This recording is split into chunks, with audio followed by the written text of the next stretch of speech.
Elon Musk ने India की EVM के रिलेटेड एक ट्वीट पे रिप्लाई करते हुए कहा, एनीथिंग कैन बी हैक्ड। अब एलोन मस्क क्या कहना चाह रहे हैं, इसके पीछे की सारी टेक्निकल डिटेल्स तो आज मैं आपको इस वीडियो में बताऊंगा ही। लेकिन देखा जाए तो इस बार का इंडिया का इलेक्शन का रिजल्ट काफी अजीब था। 400 पार भी नहीं हुआ, डिक्टेटरशिप भी नहीं आई, मंगलसूत्र, टूटी और भैंस वगैरह भी सेफ है, पर गरीबों को हर महीने खटाखट 8,500 रुपए भी नहीं मिलने वाले। और जो ये दावा कर रहे थे कि हम भगवान श्री राम को लाए हैं और हम अवतार है भगवान के, उनके खुद के हाथ से अयोध्या जा चुकी है। अरविंद केजरीवाल जी पूरे देश को फ्री इलेक्ट्रिसिटी देने वाले थे, लेकिन वो खुद सिर्फ 3 ही सीट जीते और अभी भी जेल में ही है। हेमंत सोरेन की तो कोई चर्चा भी नहीं कर रहा है। शेयर मार्केट ऊपर भी गया और बहुत तेजी से नीचे भी आया और क्रैश होने के बाद फिर से रिकवर भी कर गया। मोदी जी तीसरी बार पीएम भी बन गए, ध्रुव राठी भी सेफ है, गोदी मीडिया भी सेफ है और अडानी अंबानी भी सेफ है। परेशान है तो सिर्फ आपके और मेरे जैसे मिडिल क्लास और गरीब लोग। Very interesting election. लेकिन अभी रिसेंटली ईवीएम फिर से ट्रेंड में है, क्योंकि Mumbai north west Lok Sabha seat से एक कैंडिडेट की सिर्फ 48 वोट से जीत हुई और जीत के बाद ईवीएम पे तो सवाल नहीं उठे, लेकिन काउंटिंग प्रोसेस पे काफी सारे सीरियस सवाल उठ रहे हैं। तो ये ईवीएम हैकिंग या फिर इलेक्शन प्रोसेस हैकिंग का पूरा प्रोसेस मैं आपको समझाऊंगा। 3 पार्ट के अंदर आपको वीडियो में पता चलेगा। Number 1, process. मैं आपको बताऊंगा कि इंडिया में इलेक्शंस कंप्लीट करने का प्रोसेस क्या होता है और ये प्रोसेस जानने के बाद आपको ये लगेगा कि इसमें तो दूर दूर तक गड़बड़ की कोई भी चांस ही नहीं है। Number 2, hacking. आपको बताऊंगा कि ईवीएम मशीन्स और इलेक्शन प्रोसेस कैसे हैक किया जा सकता है और कैसे इसके अंदर गड़बड़े करी जाती है। Number 3, improvements. मैं आपके साथ डिस्कस करूंगा कि इलेक्शन कमीशन क्या क्या इंप्रूवमेंट्स कर सकता है ताकि फ्यूचर में जो इलेक्शंस हो एकदम ही बढ़िया तरीके से हो, इलेक्शंस एकदम ही फास्ट हो और बहुत ज्यादा ट्रांसपेरेंट हो। तो चलिए स्टार्ट करते हैं इलेक्शन प्रोसेस से। इस बार का इलेक्शन बहुत ही तेज गर्मी में हुआ और 7 फेज में था और जिस भी फेज में जिस भी सिटी में इलेक्शन होता है, हमारी वोटिंग का टाइम आता है, उससे कुछ दिन पहले जो है वहां पर ईवीएम मशीन्स जो होती है, पूरा जो सेट होता है ईवीएम मशीन का, वीवीपैट का, कंट्रोलर का, वो सब वहां पर किसी एक जो है एक सरकारी इंस्टीट्यूट में या फिर कोई भी स्कूल कॉलेज वगैरह में रख दिया जाता है। और इलेक्शन की प्रोसेस को कंप्लीट करने के लिए जो मैन पावर चाहिए होता है उसमें जो है योगदान देते हैं स्कूल के जो टीचर्स वगैरह होते हैं वो, और बैंक के जो कर्मचारी होते हैं, बैंक एम्प्लॉयज। तो ये लोग जो है इलेक्शन प्रोसेस को जो है कंप्लीट करने में मदद करते हैं। और वोटिंग वाले दिन आपके घर के पास के सरकारी स्कूल में जहां पे जाके आप वोट वगैरह देते हो, वहां पे सुबह सुबह जो है सारी ईवीएम वगैरह पहुंच जाती है और साथ में एजेंट्स पहुंच जाते हैं सभी पॉलिटिकल पार्टीज के,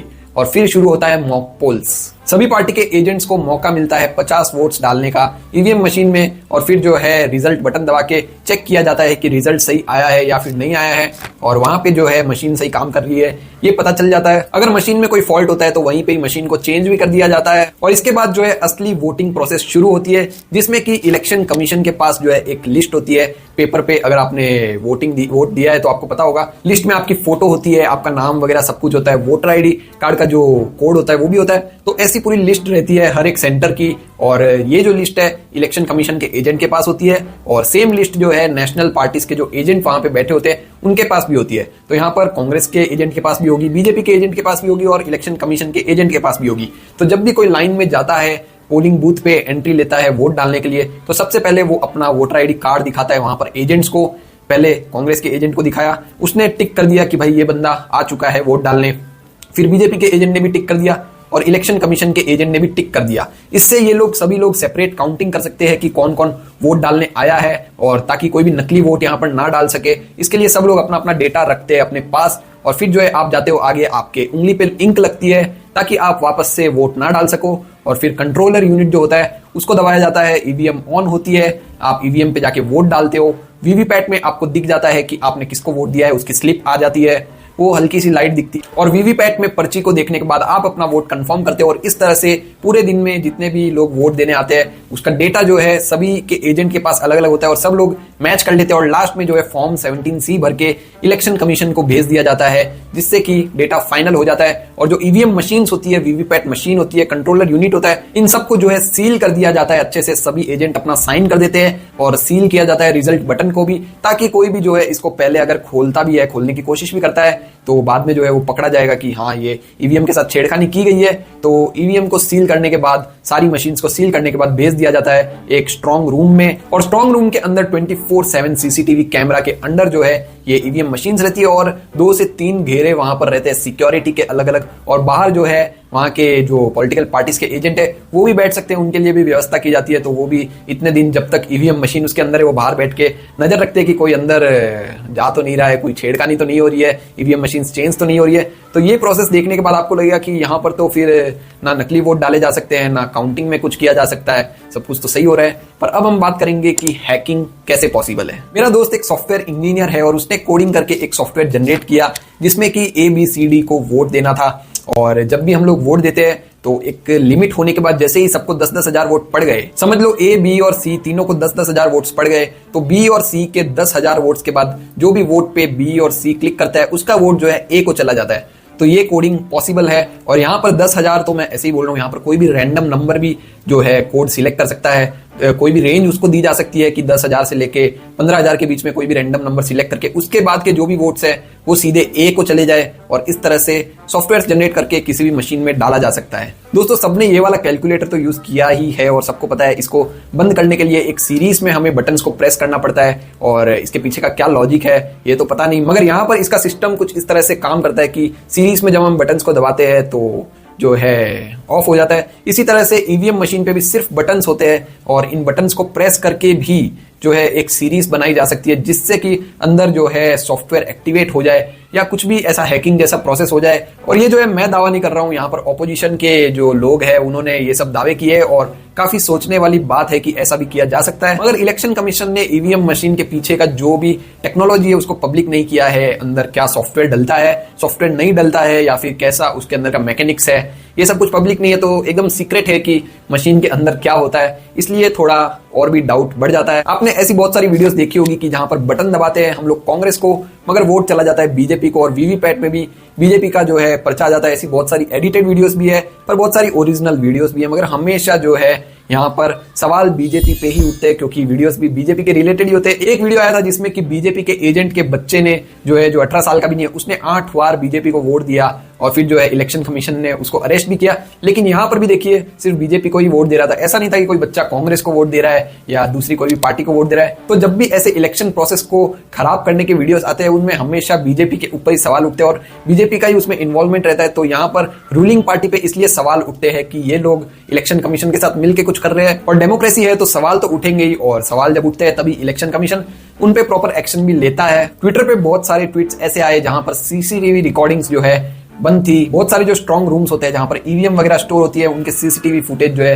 बंद हो जाती है बीच बीच में, तो ये भी एक बहुत बड़ी प्रॉब्लम है। और जो मुंबई नॉर्थ वेस्ट सीट के 48 वोट से जो कैंडिडेट जीता था वहां पे भी सीसीटीवी फुटेज पे काफी सारे सवाल उठ रहे जो कि मीडिया में चल रहे हैं। उत्तर प्रदेश में काउंटिंग वाले दिन जो है बिजली काट दी जाती है, जो एरिया होता है जहां पर काउंटिंग चल रही होती है वहां पर बहुत ही क्लोज मार्जिन होता है दो पार्टीज के बीच में, और अचानक से बिजली कट जाती है, अंदर किसी को जाया नहीं जाने देता, ऐसे ऐसे सवाल जो है ऑपोजिशन उठाता है या फिर जो भी हार रहा होता है। और ये सब मैटर्स काफी कंसर्निंग है, और सबसे बड़ा कंसर्न इसमें जो ईवीएम का सॉफ्टवेयर है, अंदर कैसा सॉफ्टवेयर यूज किया गया है, इसके बारे में है। तो अब हम बात करते हैं इंप्रूवमेंट्स के बारे में कि क्या क्या इंप्रूवमेंट्स करी जा सकती है जिससे कि ये और भी ज्यादा ट्रांसपेरेंट हो जाए पूरा इलेक्शन प्रोसेस। सबसे पहले तो इलेक्शन कमीशन को जो है गर्मियों में आइंदा से इलेक्शन नहीं रखना चाहिए, इतनी तेज गर्मी चल रही है इंडिया में, तो बढ़ती जा रही है गर्मी, और साथ में इतने सारे फेज में इलेक्शन नहीं होना चाहिए, काफी जल्दी इलेक्शन होना चाहिए। अगर फेज ज्यादा भी है तो उनके बीच में टाइम गैप काफी कम होना चाहिए। अगर कोई भी इलेक्शन प्रोसेस के साथ खिलवाड़ करता है, जैसे बच्चे जो है 8-8 वोट दे रहे हैं, छोटे बच्चों से वोट डलवा रहे हैं, नकली वोट दे रहे हैं, तो इनके खिलाफ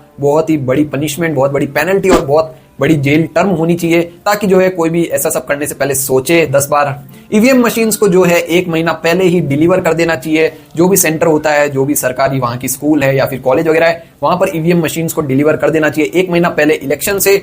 और साथ में इलेक्शन कमीशन को पब्लिक कर देना चाहिए ईवीएम मशीन्स के अंदर का जो टेक्नोलॉजी है, जो सॉफ्टवेयर है, उसकी डिटेल्स पब्लिक करनी चाहिए, ताकि अगर 1 महीने पहले ईवीएम मशीन वहां पर डिलीवर हो चुकी है तो जो भी पॉलिटिकल पार्टीज अगर चाहे तो उनका टेक ऑडिट करवा सके। कोई भी रैंडम ईवीएम मशीन्स को उठा के उनका अच्छे जो भी सॉफ्टवेयर इंजीनियर्स होते हैं या फिर टेक एक्सपर्ट्स होते हैं उनसे जो है टेक ऑडिट करवा सके और संतुष्ट हो सके कि सब कुछ सही चल रहा है या फिर नहीं चल रहा है। इलेक्शन कमीशन को स्ट्रॉन्ग रूम्स पे भी काफी काम करना पड़ेगा। हर सिटी में ऐसे रूम्स बनाने पड़ेंगे जहां पर 24/7 सीसीटीवी कैमरा जो है चालू रहे, काफी अच्छी सिक्योरिटी रहे और काफी अच्छे से जो है ईवीएम्स वहां तक पहुंचे, जो ट्रांसपोर्ट व्हीकल हो ईवीएम की उनमें भी सीसीटीवी कैमरास हो। अभी कुछ वीडियोस आई थी रिसेंटली ट्विटर पे मैंने देखी थी, ईवीएम मशीन्स वोटिंग के बाद जो है स्ट्रांग रूम तक पहुंची, मगर वहां पर काफी खराब मैनेजमेंट था और बाहर ही पड़ी थी बहुत सारी ईवीएम मशीन। सब लोग जो भी ऑफिसर्स होते हैं बैठे थे। तो ये सब जो है प्रोसेस थोड़ा स्मूथ करना पड़ेगा। और भाई वोटिंग चल रही है, इतने बड़े इलेक्शन हो रहे हैं, तो एकदम स्मूथली जो है ईवीएम ट्रांसपोर्ट हो, सेफली रहे, स्टोर रहे और सीसीटीवी कैमरा के साथ कोई भी खिलवाड़ ना हो, ये भी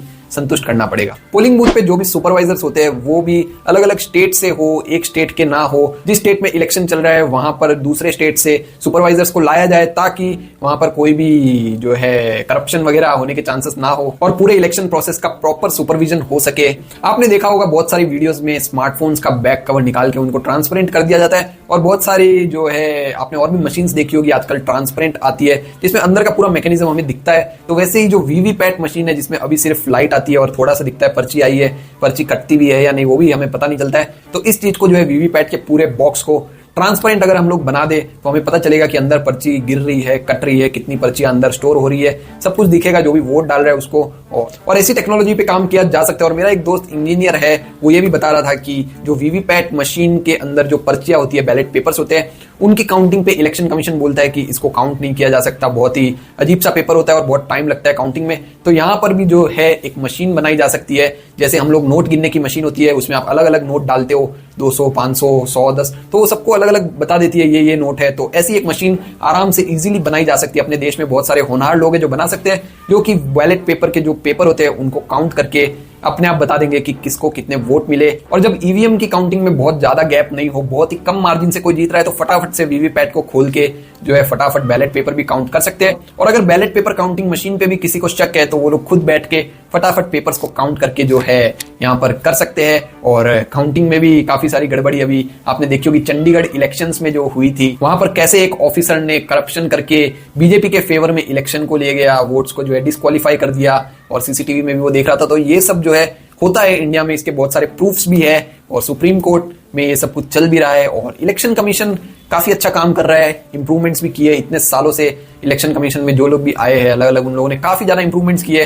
इलेक्शन प्रोसेस काफी बढ़िया होता गया और आगे भी होता रहेगा। बहुत सारे बड़े बड़े देश है जहां पर ईवीएम मशीन बंद कर दी गई है, बैलेट पेपर पे वो लोग आगे, मगर इन सब देशों को मिला ले तो भी अपना इंडिया जो है उससे काफी ज्यादा बड़ा रहता है और इतनी बड़ी पॉपुलेशन है। तो ईवीएम मशीन तो यहाँ पर रहनी चाहिए, मगर प्रोसेस थोड़ा ट्रांसपेरेंट होना चाहिए ताकि किसी को कोई शक ना हो, कोई सवाल ना उठाए, और अगर कोई सवाल उठाता भी है तो उनको सही जवाब दे सके। इतनी कैपेबिलिटीज इलेक्शन कमीशन के पास होनी चाहिए और देश की डेमोक्रेसी बनी रहनी चाहिए। दोस्तों वीडियो अच्छा लगा हो तो वीडियो को लाइक कर दीजिएगा, अपने ओपिनियंस नीचे कमेंट सेक्शन में जरूर से कर दीजिएगा, वीडियो को शेयर कर दीजिएगा और सीए तरुण जवर को सब्सक्राइब कर लीजिए ऐसी इंफॉर्मेटिव वीडियोस के लिए। मिलता हूं आपसे कोई और वीडियो में। जय श्री कृष्णा।